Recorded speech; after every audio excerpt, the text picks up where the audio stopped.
Alright, we haven't done this in a while, so we're gonna do a comparison between two languages. And since I am from Sweden, but from the southern parts of Sweden, which is close to Denmark, we're gonna pick out a couple of words that look the same, but they mean totally different things in Swedish and in Danish. My name is not Sven, it is Martin, yeah.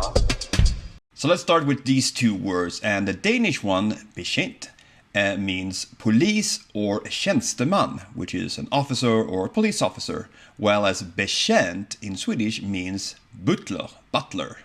The Danish translation of that last one is obviously closer to English. Then we have blomme and blomma, and the Danish word blomme means plommon in Swedish, plum, whereas blomma in Swedish is blomster, which is flower. Wow. This is like a left-right side brain exercise. Then we have the word by, and by in Danish means stad, city or town, whereas by in Swedish is landsby or village, like a smaller settlement. Then we have dräng and dräng, and the Danish word dräng means pojke or boy, whereas the Swedish word dräng is landarbeider, or some kind of a person working on a farm. And the next one is one of those really confusing ones if you are not familiar with this. The Danish word frokost means lunch or lunch, whereas the Swedish word frukost is morgenmad, morning food or breakfast. Then we have the word kasse, and the Danish word kasse means låda or box, whereas the Swedish word kasse means pose, some kind of bag that is like a shopping bag with handles, not like a purse, but more something you buy groceries and put that in. And the next one is going to be difficult to remember, but it is krage or krage.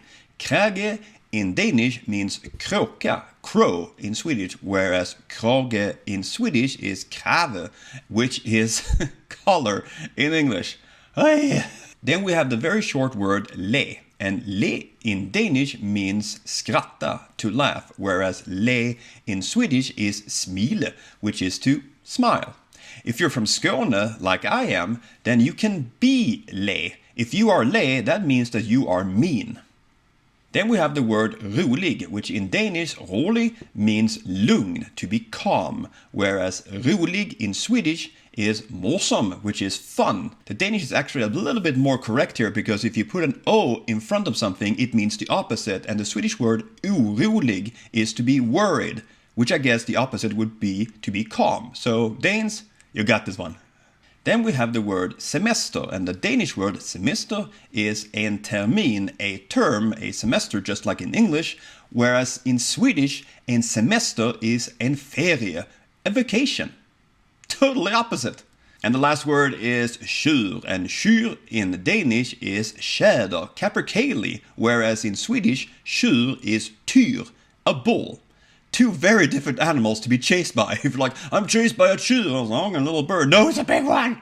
So there you go, a couple of false friends between Swedish and Danish, and obviously I am not Danish, and I hoped I pronounced the Danish somewhat right. I mean, I am sort of almost Danish if you ask people here from Stockholm. Thank you so much for watching. I'll see you the next time you click on one of my videos. Bye!